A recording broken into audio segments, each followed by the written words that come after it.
அவங்க மூலயமா பால் எடுத்தாக்கா நம்மளுக்கு வந்து நஷ்டமும் வராது, பார்ட்டிகளுக்கும் வந்து இப்போ கவர்மெண்ட் கொடுக்குற ரேட்டு நம்மளும் கொடுக்கலாம், பாலும் தரமாக அனுப்பலாம். இப்போ இவங்க வந்து நினைச்சாங்க இப்போ பால் அதிகரிச்சிச்சு, நேற்று வந்து பார்த்தாக்கா 90 லிட்டர் அனுப்பினாங்க, பார்த்தா 75 லிட்டர் தான் போட்டிருக்கான். கேட்டாக்கா நீ 2 கேன் ஏற்றிட்டு 3 கேன் எதுக்கு ஏற்றுறாங்கன்றாங்க.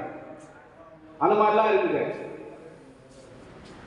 தனியார் வந்து அவன் நினைச்சா போடுவான், நினைச்சா பறிப்பான், அந்த மாதிரிலாம் இருக்கு. அதனால வந்து இப்போ சங்கம்னு ஆரம்பிச்ச பிறகு நீங்கள் ஆலோசனை பண்ணி மாவட்டத்துக்கு ஒரு 2 அந்த மாதிரி போட்டால் நல்லா இருக்கும். வாய்ப்பு கொடுத்த அனைவருக்கும் நன்றி கொடுக்கிறது. அதே மாதிரி வந்து எனக்கு எல்லாம் தெரியாது, குறிப்பிட பாட்டு தான் வந்து நான் வந்து இல்லை எங்களால் வந்து பார்த்தீங்கன்னா நாங்கள் 2 நாளில் முடிவு எடுத்து எங்களால் எவ்வளோ ஓட முடிஞ்சோ ஓடணும்.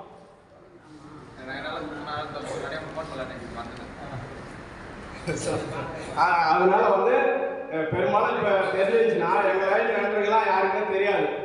இல்லை அடுத்து கூடிய சீக்கிரம் ஒரு மீட்டிங் உடனே அனைவருக்கும்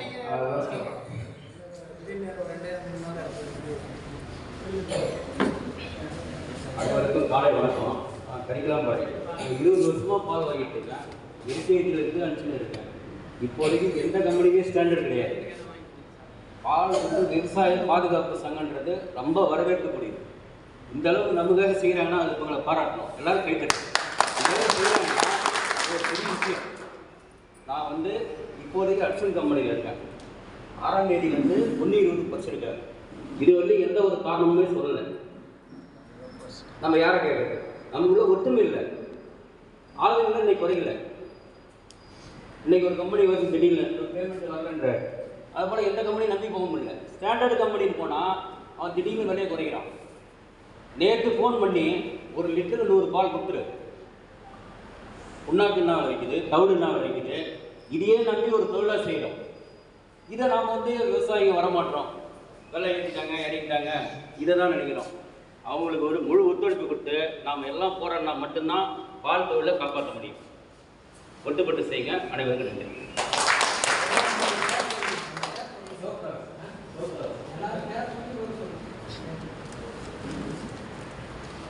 அடுத்த நன்றி வாங்கி பேசுங்க.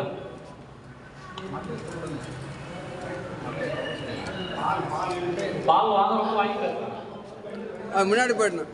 நீங்க தகவல் சொன்னாதான் நாங்கள் என்ன நடவடிக்கை எடுக்கலாம். என் பேர் சபாபதி, நான் நெடுங்காமுடியில் பால் வாங்கிட்டு இருக்கேன். நான் இப்போ வந்து பார்த்தீங்கன்னா ரீசெண்டாக ஒரு 10 கம்பெனிக்கு மாற்றி மாற்றி பால் ஏற்றி பார்த்துட்டேன். எந்த ஒரு கம்பெனிலுமே வந்து கொள்ளைன்றது இருந்துகிட்டே தான் இருக்குது. இன்றைக்கி பால் வாங்க முடியுது, உங்களால் ஏன் பொருளாக வந்து உருவாக்க முடியலன்றது இந்த சங்கம் மூலியமாச்சு முயற்சி பண்ணலாம். ஒரு 10 கேன் பால் வாங்குறவங்களுக்கு அதை எப்படி எத்தனை கம்பெனிக்கு ஸ்பில் பண்ணி அனுப்பினாலும் எங்கேயுமே ரேட்டு கிடையாது இப்போ இருக்க சுச்சுவேஷனில். இன்னும் சொல்ல போனால் ரிட்டர்ன் பண்ண போகிற நிலைமைக்கு வந்துட்டு இருக்குது. ஆவின் போனால் ஆவினில் வந்து சரியான இது கிடையாது, தங்கம் இருந்தால் தான் பண்ண முடியும், செக்ரட்டரி மூலியமாக தான் போகணும் அப்படின்ற நிறைய ரூல்ஸ் அதில். அதுலேயும் வந்து பார்த்தீங்கன்னா பேமெண்ட் இஷ்யூ, அதுக்கும் போட்டு அனுப்பி பார்த்தாச்சு. இப்போ வந்து இந்த சங்கத்து மூலயமா கொள்முதல் ஸ்டார்ட் பண்ணணும்னு அவர் சொன்னார், சரியான இதுதான். அடுத்த கட்டமாக இந்த சங்கத்து மூலயமாவே நம்மளே மார்க்கெட்டிங்கும் நம்ம ஸ்டார்ட் பண்ண முடியும். அதுக்கான சாத்தியக்கூறு எல்லாமே இருக்குது.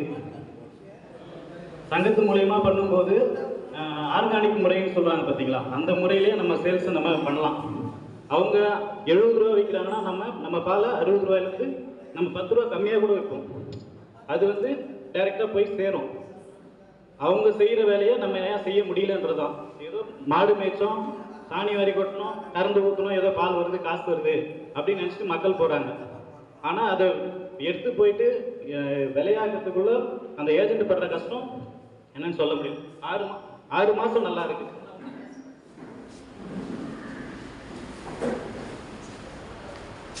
ஒரு 6 மாதம் பார்த்தீங்கன்னா நல்லா இருக்கு, எல்லாமே நல்லா இருக்கும் அப்படின்னு சொல்லிட்டு. இதே போன வருஷம் பார்த்தீங்கன்னா 42, 43 வரைக்கும் போனாங்க. ஆனால் இந்த வருஷம் 32 கேட்கறதுக்கு ஆள் கிடையாது. இதோட மார்க்கெட்டிங் தெரிஞ்சுதுங்களா? எல்லாமே கார்பரேட் தான், அவன் சொல்றதுதான் சட்டம். எல்லாமே அந்த மாதிரி வளர்ச்சிக்கு மாறிட்டு போயிட்டு இருக்கும். இப்போ பை ப்ராடக்ட்ல ஒரு விஆர் கம்பெனின்னு சொல்லிட்டு பேமெண்ட் லாக் பண்ணான்னு சொல்றான். அவன் எடுத்து எலெக்ஷன்ல கொடுத்து செலவு பண்ணதுக்கு இங்க வந்து நிக்குது காசு. யாரோட மக்கள் காசு எடுத்து அவன் செலவு பண்ணான் அப்படின்றத நம்ம கேட்டாலும் பதில் இல்லை. வச்சிருக்கிறது அவன் ஒரு பை ப்ராடக்ட் மட்டும்தான், அதை வச்சு லாபமும் பார்க்கலாம். அவன் இது முயற்சி பண்ண முடியுமான்றது நீங்கள் தான் முடியும் சாத்தியக்கூடிய வாய்ப்பு.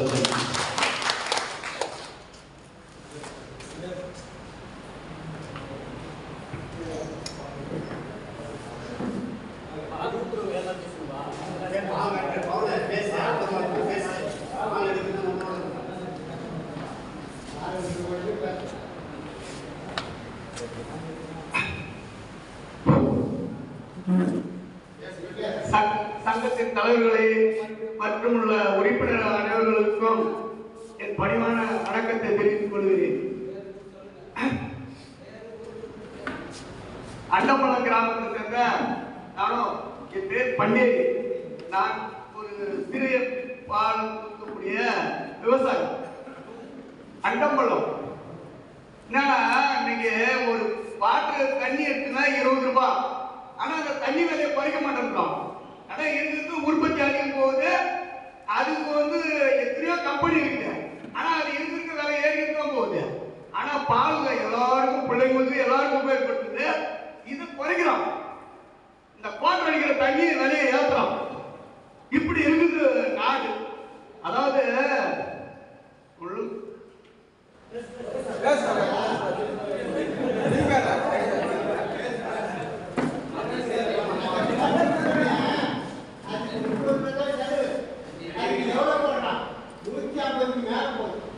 அந்த மாட்டு இதுக்கே ஒரு கொண்டைகால் ரூபாய் ஒரு 10 ரூபாய்க்குள்ளதான் அந்த 1 லிட்டர் தண்ணிக்கு மொத்த செலவு பார்த்தாலே வரும்.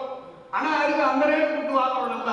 ஆனா அந்த பாலை உங்கள்கிட்ட அந்த வெண்ணெய் நெய் எல்லாத்தையும் முறிவு எடுத்துன்னு கொண்டு போய் அந்த சக்கையை போடுறோம். அந்த சக்கையை வாங்கணும், அதையும் வாங்கி நம்ம தான் சாப்பிட்றோம். ஆனா விலை வச்சுருக்காங்க. இந்த கம்பெனிக்காரங்க எல்லாம் ஒரு சேர்ந்துன்னு நமக்கு ஒரு டூப் கொடுக்குறாங்க. இந்த பால்ல மட்டும் மற்றவங்க டூப் கொடுக்க மாட்டேங்கிறான். மற்றவங்க எதியா இருக்குது. டிஆர்பி விலை இறங்கிட்டு இறங்குறானா, இல்ல காங்கிரஸ் விலை இறங்கிட்டு இறங்குறானா, பொட்டாஸ் விலை இறங்குறானா சொல்லு. அதெல்லாம் விலை இறங்க மாட்டேதா? அப்ப அவன் உற்பத்தி தயாரிக்கலையா? பாலை மட்டும் உற்பத்தி தயாரிச்சா அதனால விலை இறங்கிடுச்சு. இதெல்லாம் தயாரிச்சு வச்சு இப்ப சும்மா தானே எல்லா விவசாய பயிரை வச்சுக்கலாம். அப்ப சும்மா தானே இப்ப அந்த ஒர்க் வேலை இப்ப இறக்கி கொடு.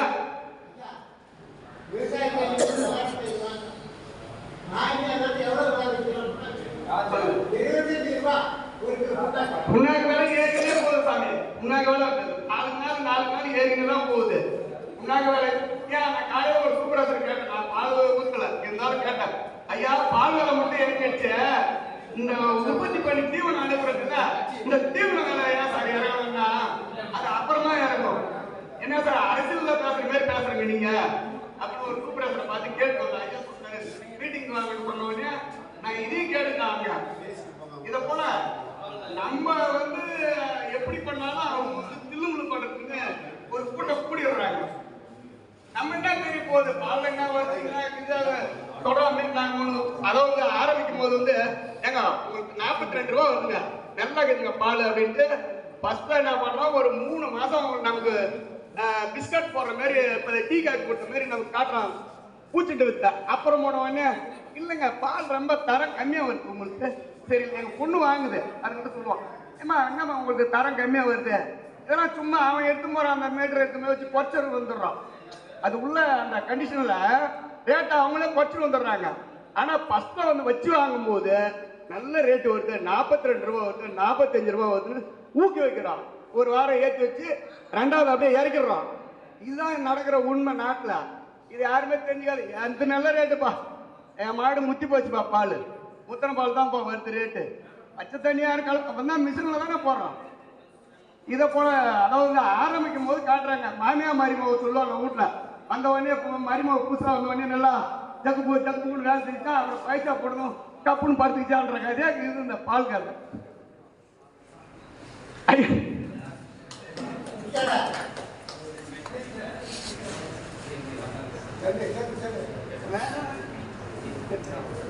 இத்துடன் என் உரையை முடித்துக் கொள்கிறேன்.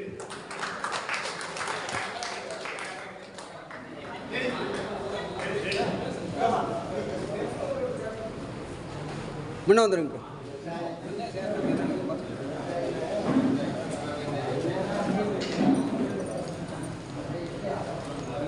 அனைவருக்கும் வணக்கம். நான் நெடுங்காமுண்டி என் பேர் விஜயலட்சுமி. சீனிவாசத்தில் பால் வாங்குறேன். பால் பிரச்சனை இல்லை, அதுக்கு காசுலாம் எங்களுக்கு பிரச்சனை இல்லை, ரேட்டு தான் பிரச்சனை, வேறு ஒரு குறையும் இல்லை எங்களுக்கு. நான் சொன்னேனே நெடுங்காமுடி, என் பேர் விஜயலட்சுமி.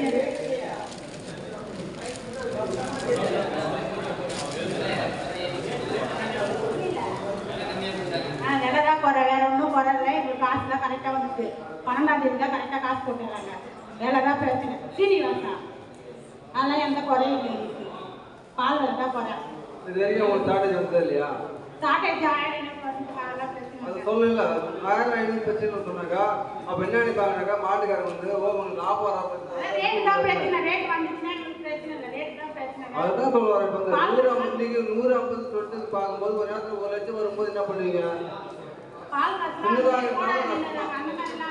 அந்த வந்தாலும் உங்களுக்கு பிரச்சனை இல்லையா? இல்லை மாட்டுக்காரன் நான் சொன்னேன் ரேட் வருதுன்னா எங்களுக்கு அந்த பிரச்சனை வரல, கரெக்டாக இருக்குது. இப்போ ரேட் வராதது தான் அந்த பிரச்சனை வருது. காசுலாம் கரெக்டாக வந்துடுது. 12ஆம் தேதி சாயந்தரம்லாம் போட்டுறாங்க. பணம் பணம் வந்துடுது. ஆனால் சின்ன சின்ன ஷார்டேஜ் ஆமாம், அதான் பிரச்சனை, வேற ஒரு குறையும் இல்லை அந்த கம்பெனியில். தேங்க்ஸ். நன்றி. அடுத்ததாக நீங்க ஒன்று பேசும்போது பதிவாகிட்டு இருக்குது. தலைமைக்கு வந்து வீடியோ வாங்க போகிறோம். நம்ம இந்த உறவன் உறவு சேனல் ஒன்று இருக்குது, அதில் பதிவாகிட்டு இருக்குது. மேலே தகவல் கொடுப்போம், அவங்க பேசுவாங்க. இன்னொன்று இப்போ 19ஆம் தேதி வந்து 19 நோட்டீஸ் கொடுத்துறாங்க. கவர்மெண்ட்டில் வந்து பேச்சுவார்த்தை நடத்துறதுக்காக கொடுத்துக்கிறாங்க. அது இன்னும் தகவல் யார் பண்ணுறது பக்கம் எதனா போகிறதுக்கு வாய்ப்பு இருந்தால் நாங்கள் தகவல் கொடுக்குறோம். இன்னும் வேறு எதாவது பேசுங்க.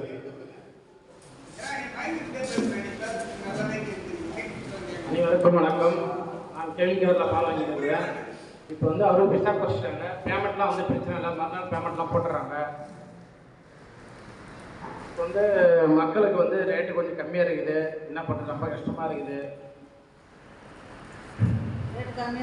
ஊற்ற மாட்டுறாங்க, முதலீடு வேறு வச்சுட்டு ரொம்ப கஷ்டமாக இருக்குது.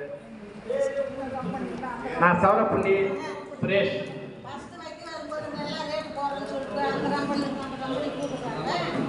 எல்லா கம்பெனியும் அப்படி தான் இருக்குது. இந்த அங்கே பண்ணாங்க ஃபஸ்ட்டு நாங்களே கொடுப்போம், அவங்க தர மாட்டாங்க ரேட்டு.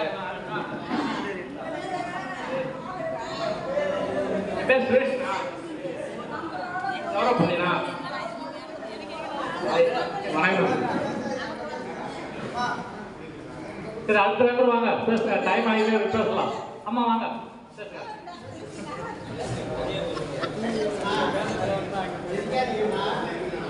மலைநூர் ஒன்றிய வெங்கடேசன் ஐயா அவர்களை கூட வைக்கிறதா சார்? இப்போ புதுசாக மேல் மலையனூர் ஒன்றியத்தில் வந்து பரையம்பட்டு கிராமத்தில் புதுசாக ஆரம்பிச்சிருக்காரு. அடுத்தது வந்து அவர் பேர் வெங்கடேஷ். வணக்கம்.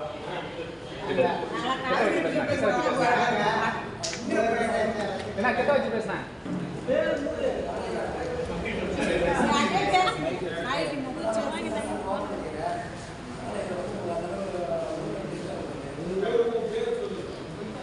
அவர் பேர் வெங்கடேஷ் பரையம்பட்டு.